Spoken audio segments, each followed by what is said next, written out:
លោកអ្នកនាងកំពុងស្ដាប់ការផ្សាយរបស់វិទ្យុជាតិត្បូងឃ្មុំ FM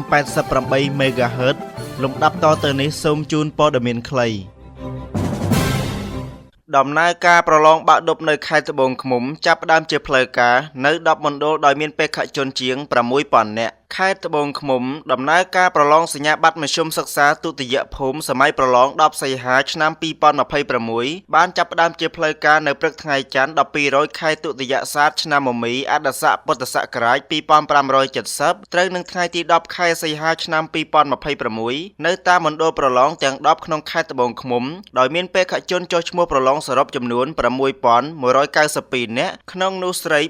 3623នាក់ក្នុងឱកាសបើកដំណើរការប្រឡងលោកជំទាវសឿនសុជាតាអនុរដ្ឋលេខាធិការក្រសួងអប់រំយុវជននិងកីឡានិងជាប្រធានគណៈមេប្រយោគទូទាំងប្រទេសប្រចាំខេត្តត្បូងឃ្មុំឯកឧត្តមប៉ែនកុសលអភិបាលនៃគណៈអភិបាលខេត្តត្បូងឃ្មុំនិងលោកហួរដាឡាតំណាងអង្គភាពប្រឆាំងអំពើពុករលួយដែលហៅថា ACU ប្រចាំមណ្ឌលខេត្តត្បូងឃ្មុំបានអញ្ជើញជាអធិបតីក្នុងពិធីបើកហឹបនិងកាត់ស្រោមវិញ្ញាសានៅមណ្ឌលប្រឡងវិទ្យាល័យសម្ដេចម៉ែស្ថិតនៅភូមិ 4/5 ឃុំជប់ស្រុកត្បូងឃ្មុំជាមួយគ្នានេះមណ្ឌលប្រឡងចំនួន9ផ្សេងទៀតក៏បានបើកដំណើរការជាផ្លូវការក្រោមអធិបតីភាពឯកឧត្តមលោកជំទាវជាសមាជិកក្រុមប្រឹក្សាខេត្តនិងអភិបាលរងខេត្តត្បូងឃ្មុំដើម្បីធានាឲ្យការប្រឡងនៅគ្រប់មណ្ឌលប្រព្រឹត្តទៅដោយរលូនស្របតាមនីតិវិធីនិងបទបញ្ញត្តិរបស់ក្រសួងអប់រំយុវជននិងកីឡាមានប្រសាសន៍ក្នុងឱកាសនោះឯកឧត្តមប៉ែនកុសលបានលើកឡើងថាការប្រឡងសញ្ញាបត្រមធ្យមសិក្សាទុតិយភូមិគឺជាការវាស់ស្ទង់សមត្ថភាពនិងចំណេះដឹងរបស់សិស្សានុសិស្សព្រមទាំងជាផ្នែកមួយដ៏សំខាន់ក្នុងការស្វែងរក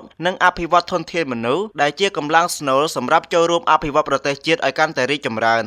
ឯកឧត្តមអភិបាលខេត្តបានផ្ដាំផ្ញើដល់បេក្ខជនទាំងអស់ឲ្យប្រកាន់ខ្ជាប់នូវគោលការណ៍អ្នកចេះគឺចប់ដោយត្រូវខិតខំបញ្ចេញសមត្ថភាពចំណេះដឹងនិងបទពិសោធន៍ដែលបានសិក្សាកន្លងមកឲ្យអស់ពីលទ្ធភាពព្រមទាំងកុំឲ្យមានការភ័យខ្លាចឬមានការព្រួយបារម្ភឯកឧត្តមបានណែនាំឲ្យបេក្ខជនគ្រប់រូបយកចិត្តទុកដាក់អានសំណួរនិងបំពេញកិច្ចការប្រឡងដោយប្រុងប្រយ័ត្នពិនិត្យនិងផ្ទៀងផ្ទាត់ចម្លើយឲ្យបានច្បាស់លាស់មុនពេលប្រគល់កិច្ចការជូនអនុរិយជាពិសេសត្រូវគោរពបទបញ្ញត្តិនៃការប្រឡងឲ្យបានខ្ជាប់ខ្ជួនក្នុងរយៈពេល2ថ្ងៃនិងហាមដាច់ខាតការនាំចូលឬលាក់ទុកឧបករណ៍អេឡិចត្រូនិកគ្រប់ប្រភេទក្នុងមណ្ឌលឬបន្ទប់ប្រឡងជាមួយគ្នានេះឯកឧត្តមប៉ែនកុសលក៏បានប្រសិទ្ធពរជូនដល់បេក្ខជនទាំងអស់ឲ្យមានសុខភាពល្អស្មារតីរឹងមាំនិងទទួលបានជោគជ័យក្នុងការប្រឡងព្រមទាំងទទួលបានលទ្ធផលនិងនិទ្ទេសល្អតាមការខិតខំប្រឹងប្រែងរៀងៗខ្លួនពាក់ព័ន្ធនឹងនីតិវិធីបើកស្រោមវិញ្ញាសាឯកឧត្តមអភិបាលខេត្តបានបញ្ជាក់ថាការបើកស្រោមវិញ្ញាសាត្រូវបានអនុវត្តយ៉ាងហ្មត់ចត់និងមានតម្លាភាពស្រោមវិញ្ញាសាទាំងអស់ត្រូវមានកូដសម្ងាត់និងបិទត្រាត្រឹមត្រូវមុនពេលកាត់បើកស្រោមវិញ្ញាសាត្រូវបានបង្ហាញជូនបេក្ខជននិងអ្នកពាក់ព័ន្ធដើម្បីពិនិត្យផ្ទៀងផ្ទាត់និងចុះហត្ថលេខាជាសាក្សីថាពុំមានភាពប្រក្រតីឬការខូចខាតឡើយបន្ទាប់មកស្រោមវិញ្ញាសាត្រូវបានកាត់បើកជាសាធារណៈចំពោះមុខបេក្ខជននិងចែកជូនតាមម៉ោងកំណត់របស់ក្រសួងអប់រំយុវជននិងកីឡាតាមរបាយការណ៍របស់លោកផាតសុកសានប្រធានមន្ត្រីអប់រំយុវជននិងកីឡាខេត្តត្បូងឃ្មុំបានឲ្យដឹងថាសម្រាប់សម័យប្រឡង10សីហា2026ខេត្តត្បូងឃ្មុំមានបេក្ខជនចុះឈ្មោះប្រឡងសរុបចំនួន6192នាក់ក្នុងនោះមានស្រី3623នាក់ដោយបែងចែកជា10មណ្ឌលស្មើនឹង248បន្ទប់ក្នុងចំណោមនេះថ្នាក់វិទ្យាសាស្ត្រមាន3មណ្ឌលស្មើនឹង61បន្ទប់មានបេក្ខជនសរុបចំនួន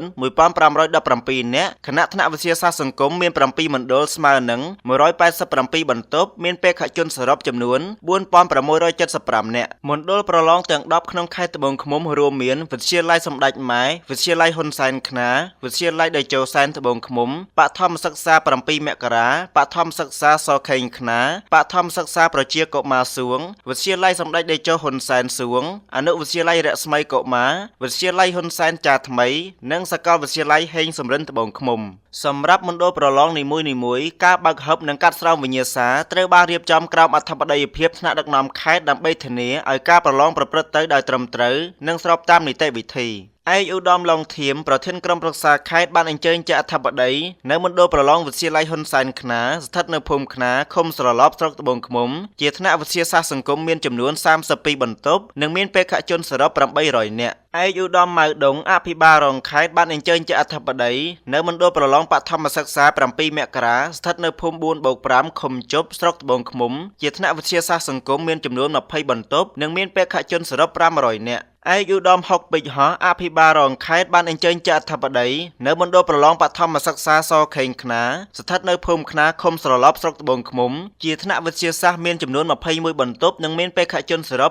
522នាក់ឯកឧត្តមនប់ឡុងឌីអភិបាលរងខេត្តបានអញ្ជើញជាអធិបតីនៅមណ្ឌលប្រឡងបឋមសិក្សាប្រជាកុមារសួងស្ថិតនៅភូមិតូងសង្កាត់សួងក្រុងសួងជាថ្នាក់វិទ្យាសាស្ត្រសង្គមមាន24បន្ទប់និងមានបេក្ខជនសរុប600នាក់ឯកឧត្តមលេងសុខាសមាជិកក្រុមប្រឹក្សាខេត្តបានអញ្ជើញជាអធិបតីនៅមណ្ឌលប្រឡងវិទ្យាល័យតេជោសែនត្បូងឃ្មុំស្ថិតនៅភូមិនិគមលើឃុំស្រឡប់ស្រុកត្បូងឃ្មុំជាថ្នាក់វិទ្យាសាស្ត្រសង្គមមាន25បន្ទប់និងមានបេក្ខជនសរុប601នាក់ឯកឧត្តមគុណរតមុនីអភិបាលរងខេត្តបានអញ្ជើញជាអធិបតីនៅមណ្ឌលប្រឡងវិទ្យាល័យសម្ដេចតេជោហ៊ុនសែនសួងស្ថិតនៅភូមិតូងសង្កាត់សួងក្រុងសួងជាថ្នាក់វិទ្យាសាស្ត្រសង្គមមាន34បន្ទប់និងមានបេក្ខជនសរុប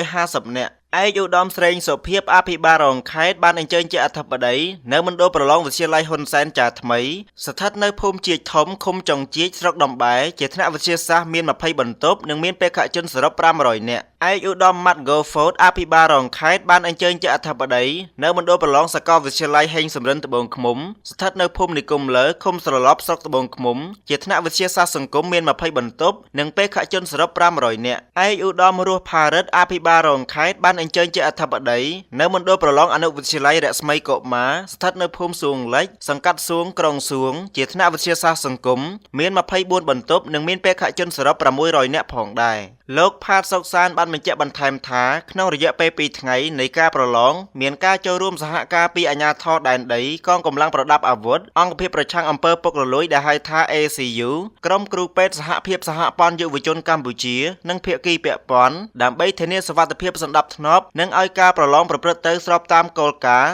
ច្បាប់យុត្តិធម៌តម្លាភាពនិងលទ្ធផលទទួលយកបានសម្រាប់សម័យប្រឡងឆ្នាំនេះដំណើរការប្រឡងនៅខេត្តត្បូងឃ្មុំត្រូវបានត្រួតពិនិត្យនិងសង្កេតការណ៍ដោយគណៈកម្មការនិងអ្នកសង្កេតការណ៍សរុបចំនួន1075នាក់ក្នុងនោះមានតំណាងអង្គភាពប្រឆាំងអំពើពុករលួយដែលហៅថា ACU ចំនួន